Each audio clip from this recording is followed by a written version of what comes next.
ele tinha sucesso na história e que Deus era com ele, alguém ficava curioso: será que é esse?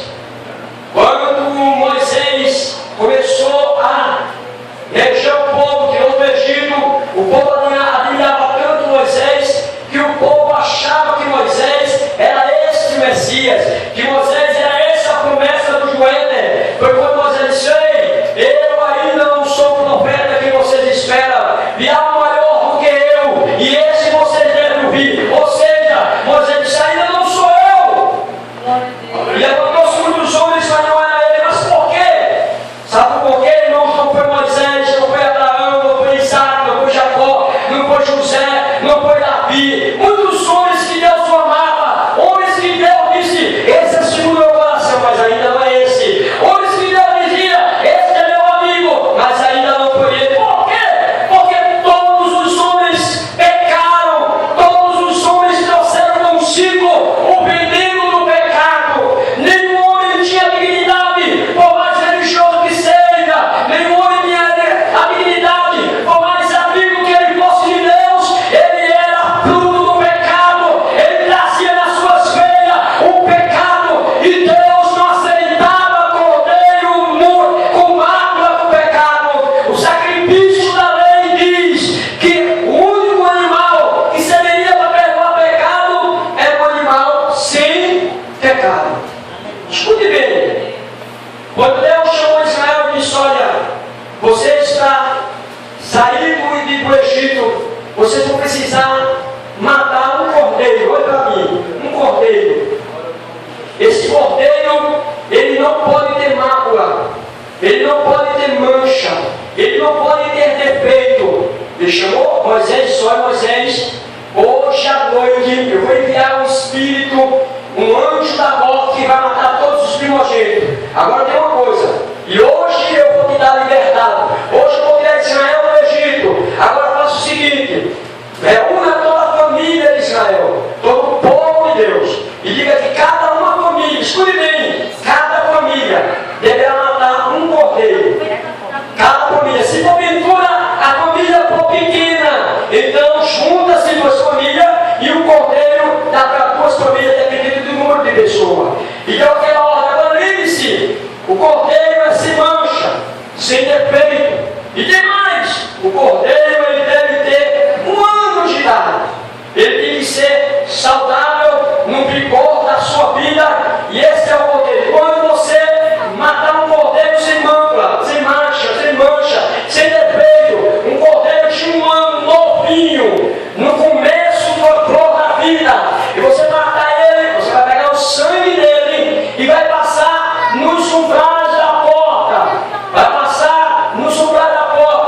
e vai ficar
De repente surge João Batista, pregando nos desertos da Judéia com tanta autoridade. Olha só, quando João pregava, o povo cedia, o povo chorava, o povo se incomodava com a pregação. A pregação de João era uma pregação muito poderosa, e o povo admirava a forma de João Batista pregar, a forma dele falar, e o povo ficava curioso.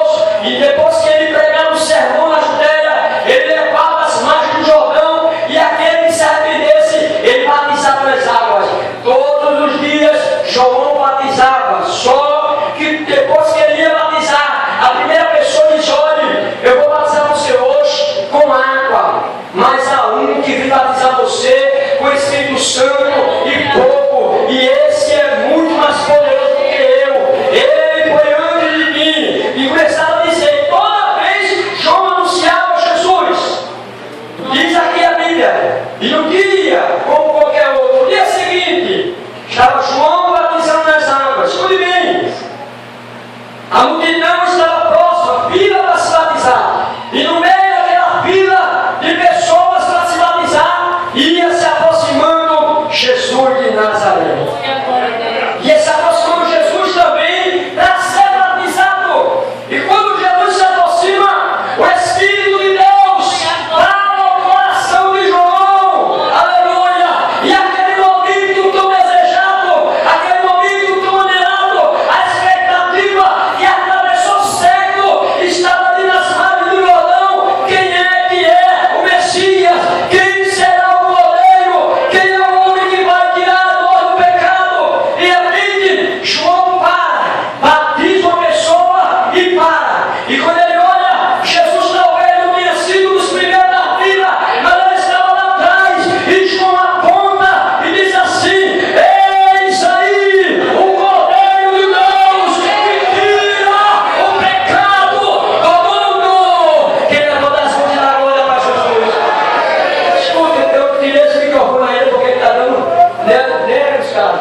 Mas eu estou com uma mulher para tirar, não dá para tirar, vou para. Escute, aí quando João aponta para Jesus, eis aí, escuta a mensagem, eis aí o Cordeiro que tira o pecado do mundo. Escuta, Jesus não é um cordeiro qualquer. Jesus não é um cordeiro qualquer. Era o Cordeiro de Deus. Foi Deus quem deu Jesus ao mundo. Foi Deus que entregou o seu Cordeiro pascal e entregou por mim você. Ei, foi Deus que deu Jesus por nós. O Cordeiro de Deus, escuta, que tira o pecado. Jesus não amenizava o pecado. Jesus não era um cordeiro. A diferença de Jesus para o cordeiro de Gênesis, para o cordeiro do sacrifício, era o cordeiro do sacrifício pascual, lá em Êxodo. Aqueles cordeiros, ele não tirava o pecado, matava-se o animal, o sangue dele era expandido na arca da aliança, e ele atracava, diminuía a ira de Deus sobre o pecado dos homens, mas não tirava o pecado. O sangue do animal, ele não tirava o pecado.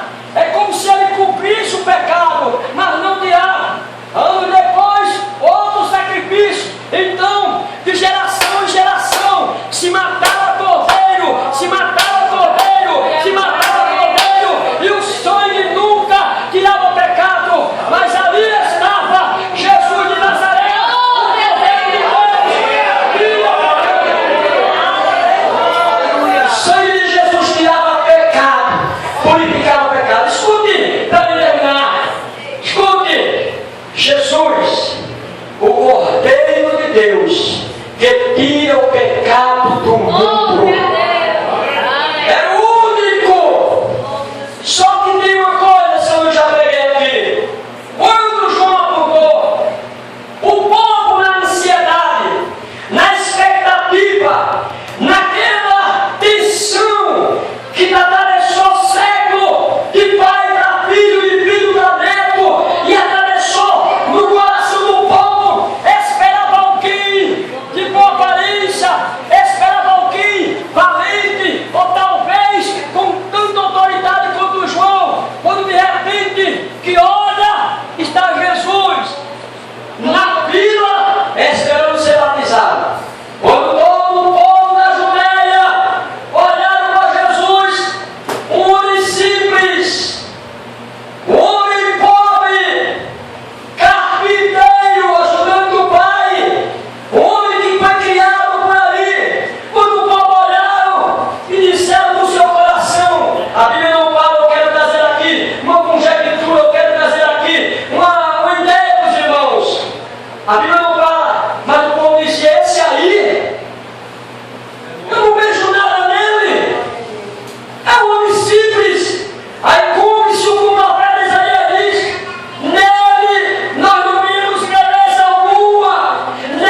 que foi batizado nas águas, sabe? Segura a mão de Jesus.